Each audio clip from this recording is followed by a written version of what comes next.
हमारा पड़ोसी ग्रह मंगल दो छोटे चांद फोबोस और डीमोस के साथ है।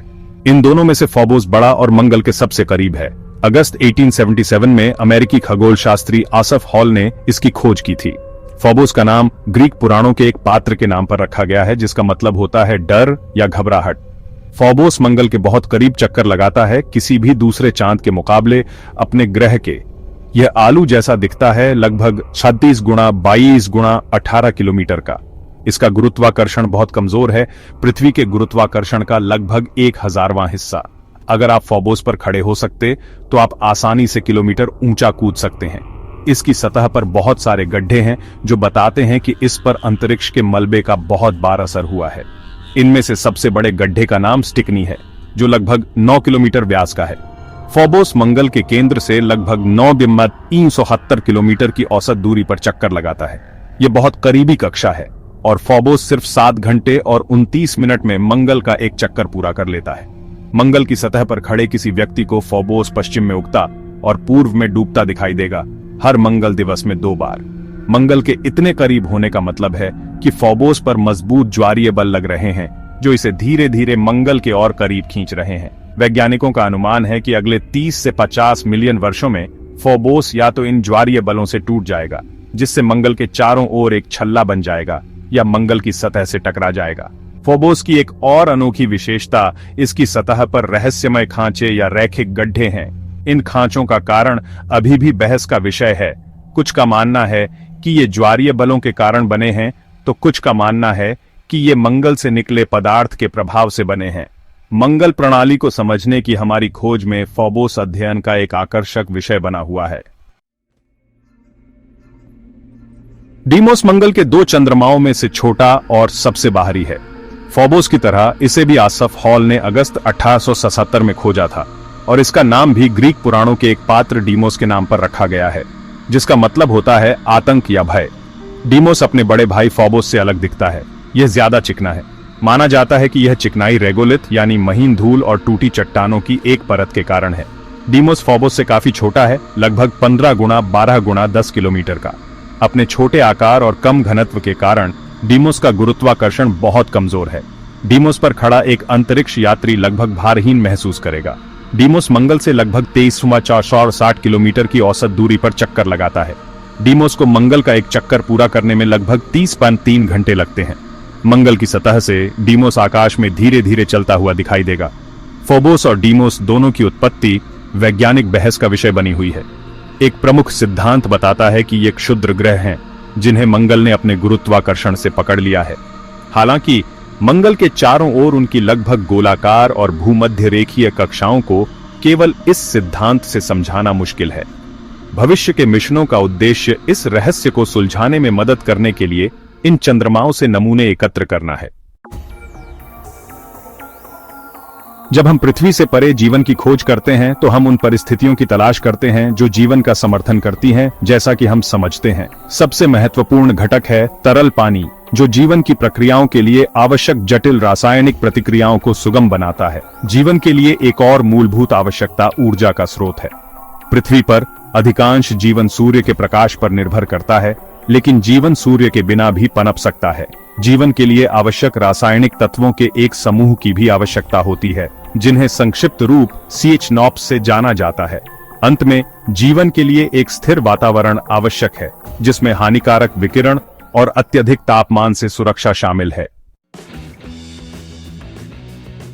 जब हम फोबोस और डीमोस पर जीवन की संभावना का आकलन करते हैं तो उनकी सतह की स्थिति तुरंत चुनौतियां पेश करती है। दोनों चंद्रमाओं में कोई महत्वपूर्ण वायुमंडल नहीं है, जिसका अर्थ है कि कोई वायुदाब नहीं है और उनकी सतहों को अंतरिक्ष के कठोर वातावरण से बचाने के लिए कुछ भी नहीं है। फोबोस और डीमोस पर तापमान नाटकीय रूप से घटता बढ़ता है, जिससे तरल पानी का सतह पर किसी भी महत्वपूर्ण अवधि के लिए स्थिर रहना बहुत मुश्किल हो जाता है। वायुमंडल की कमी का मतलब यह भी है कि तीव्र सौर और ब्रह्मांडीय विकिरण से कोई सुरक्षा नहीं है। ऐसी सुरक्षा के बिना जटिल कार्बनिक अणु फोबोस और डीमोस की सतहों पर जल्दी से टूट जाएंगे। यह निरंतर विकिरण इन चंद्रमाओं की सबसे ऊपरी परतों को जीवन के किसी भी ज्ञात रूप के लिए अत्यधिक प्रतिकूल बना देता है। मंगल के ऑर्बिटर से प्राप्त प्रेक्षणों ने फोबोस पर पानी की बर्फ या हाइड्रेटेड खनिजों की संभावना का सुझाव दिया है, खासकर कुछ छायादार क्षेत्रों में या शायद इसके रेगोलिथ के भीतर मिश्रित। हालांकि महत्वपूर्ण सुलभ पानी की बर्फ का निश्चित प्रमाण अभी भी नहीं मिला है। कठोर सतह की स्थिति के बावजूद कुछ वैज्ञानिक संरक्षित स्थानों की संभावना के बारे में अनुमान लगाते हैं, जहां फोबोस या डीमोस की उपसतह में सूक्ष्मजीवी जीवन मौजूद हो सकता है। यह अत्यधिक सट्टा है, क्योंकि फोबोस और डीमोस की स्थिति पृथ्वी पर अधिकांश वातावरणों की तुलना में कहीं अधिक चरम है जहां जीवन पाया गया है। मानवता के मंगल प्रणाली की खोज ने मुख्य रूप से स्वयं मंगल पर ध्यान केंद्रित किया है, लेकिन इसके चंद्रमा फोबोस और डीमोस भी अवलोकन के विषय रहे हैं। 1971 में नासा के मेरिनर 9 जैसे शुरुआती मिशनों ने फोबोस और डीमोस की पहली क्लोज-अप तस्वीरें प्रदान की, जिससे उनके अनियमित आकार और क्रेटर वाली सतहों का पता चला। बाद के मिशनों, जैसे कि 1970 के दशक के अंत में वाइकिंग ऑर्बिटर्स ने अधिक विस्तृत इमेजरी और डेटा एकत्र करना जारी रखा। हाल के मिशनों ने और भी विस्तृत जानकारी प्रदान की है।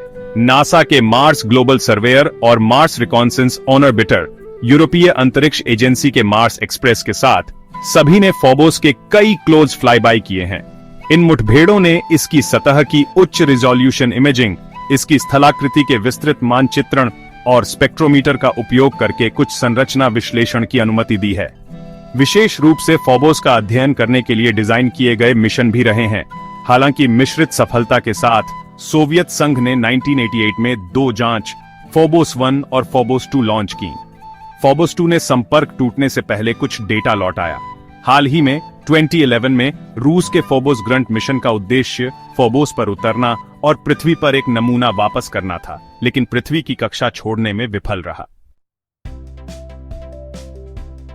मंगल के चंद्रमाओं की खोज में अगला बड़ा कदम जापान एरोस्पेस एक्सप्लोरेशन एजेंसी या जैक्सा के एक बहुप्रतीक्षित मिशन को शामिल करता है। इस मिशन को मार्शियन मून्स एक्सप्लोरेशन या MMX कहा जाता है, जिसे 2020 के दशक के मध्य में लॉन्च करने के लिए निर्धारित किया गया है। इसका प्राथमिक उद्देश्य फोबोस और डीमोस दोनों का दौरा करना, विस्तृत रिमोट सेंसिंग अवलोकन करना, फोबोस की सतह पर उतरना, रेगोलिथ के नमूने एकत्र करना और फिर विस्तृत प्रयोगशाला विश्लेषण के लिए इन नमूनों को पृथ्वी पर वापस करना है। MMX मिशन को विशेष रूप से प्रमुख वैज्ञानिक प्रश्नों को संबोधित करने के लिए डिजाइन किया गया है, जिसमें फोबोस और डीमोस की उत्पत्ति शामिल है। इसके अलावा MMX उन प्रक्रियाओं की जांच करेगा जिन्होंने इन चंद्रमाओं को आकार दिया है, जिसमें फोबोस के खांचे का निर्माण और डीमोस की चिकनी सतह की प्रकृति शामिल है। MMX मिशन का एक महत्वपूर्ण पहलू कार्बनिक अणुओं और पिछली जल गतिविधि के संकेतों की खोज करने की इसकी क्षमता है। लौटाए गए नमूनों का पृथ्वी पर कार्बनिक यौगिकों, जल युक्त खनिजों और संभवतः पिछली जैविक गतिविधि के सूक्ष्म प्रमाणों की उपस्थिति के लिए सावधानी पूर्वक विश्लेषण किया जाएगा। MMX मिशन की सफलता अमूल्य वैज्ञानिक डेटा प्रदान करेगी और पूरे सौर मंडल में छोटे पिंडों की भविष्य की खोज के लिए प्रमुख तकनीकों का प्रदर्शन करेगी।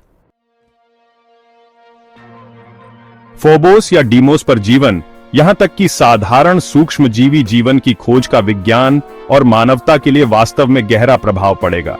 वैज्ञानिक रूप से यह ब्रह्मांड में जीवन की उत्पत्ति और वितरण की हमारी समझ में क्रांति लाएगा।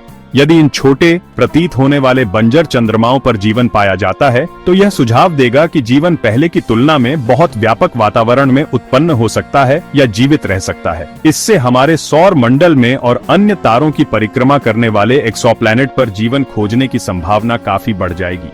ऐसी खोज का दार्शनिक प्रभाव समान रूप से महत्वपूर्ण होगा, जो ब्रह्मांड में मानवता की अपनी जगह की धारणा को नया रूप देगा। अलौकिक जीवन की पुष्टि, चाहे कितना भी सरल क्यों न हो, इस सदियों पुराने प्रश्न का निश्चित उत्तर प्रदान करेगी कि क्या हम ब्रह्मांड में अकेले हैं। यह हमें अपनी विशिष्टता और ब्रह्मांड के साथ अपने संबंधों पर पुनर्विचार करने के लिए मजबूर करेगा। यह खोज ब्रह्मांड के साथ संबंध की एक बड़ी भावना और शायद जीवन को संरक्षित करने की अधिक जिम्मेदारी की भावना को भी बढ़ावा दे सकती है, पृथ्वी पर और संभावित रूप से कहीं और। इसमें निस्संदेह अंतरिक्ष अन्वेषण और खगोल जीव विज्ञान में नए सिरे से रुचि पैदा होगी। जीवन की प्रत्यक्ष खोज से परे फोबोस और डीमोस मंगल प्रणाली के भविष्य के मानव अन्वेषण के लिए रणनीतिक स्थानों के रूप में महत्वपूर्ण क्षमता रखते हैं। उनका बहुत कम गुरुत्वाकर्षण उन्हें उतरने और प्रस्थान करने के लिए अपेक्षाकृत आसान बनाता है, जिसके लिए स्वयं मंगल की सतह से आने जाने वाले मिशनों की तुलना में बहुत कम ईंधन की आवश्यकता होती है। इससे लाल ग्रह पर मानव मिशनों के लिए इनमें से किसी एक चंद्रमा, संभवतः फोबोस का उपयोग स्टेजिंग पोस्ट या फॉरवर्ड ऑपरेटिंग बेस के रूप में करने के प्रस्ताव आए हैं। इन चंद्रमाओं पर संसाधन उपयोग की संभावना एक और आकर्षक पहलू है। यदि फोबोस या डीमोस पर पानी की बर्फ की महत्वपूर्ण मात्रा मौजूद होने की पुष्टि हो जाती है, तो यह दीर्घकालिक मानव उपस्थिति के लिए एक गेम चेंजर हो सकता है। फोबोस पर पानी की बर्फ का खनन मंगल मिशनों के लिए पृथ्वी से लॉन्च किए जाने वाले द्रव्यमान की मात्रा को काफी कम कर सकता है, जिससे वे अधिक टिकाऊ और सस्ती हो जाती हैं। निष्कर्षतः, जबकि फोबोस और डीमोस की सतह एक अत्यधिक कठोर वातावरण प्रस्तुत करती है, जिससे वहां वर्तमान जीवन का अस्तित्व अत्यधिक असंभव हो जाता है, इन मंगल के चंद्रमाओं को समझने की वैज्ञानिक खोज बेहद सम्मोहक बनी हुई है। पिछले जीवन के प्रमाण या कम से कम जीवन के लिए आवश्यक कार्बनिक निर्माण खंडों को खोजने की संभावना कितनी भी कम क्यों न हो, अन्वेषण को गति देती रहती है। ये छोटे रहस्यमय पिंड एक ग्रह मंगल की परिक्रमा करते हैं, जो स्वयं अतीत या वर्तमान जीवन की खोज में काफी रुचि रखता है। इसलिए फोबोस और डीमोस का अध्ययन पूरे मंगल प्रणाली के बारे में अनूठे सुराग प्रदान कर सकता है, जिसमें मंगल और उसके चंद्रमाओं के बीच सामग्रियों के संभावित हस्तांतरण शामिल हैं। वर्तमान और भविष्य की जांच का प्राथमिक ध्यान आज जीवित जीवों को खोजना नहीं है, बल्कि बायोसिग्नेचर की खोज करना है।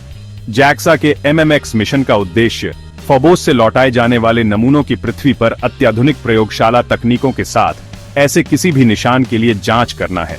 भले ही जीवन का कोई सीधा प्रमाण न मिले, इन नमूनों का विस्तृत विश्लेषण इन चंद्रमाओं की उत्पत्ति और विकास और सौर मंडल की प्रारंभिक स्थितियों में अभूतपूर्व अंतर्दृष्टि प्रदान करेगा।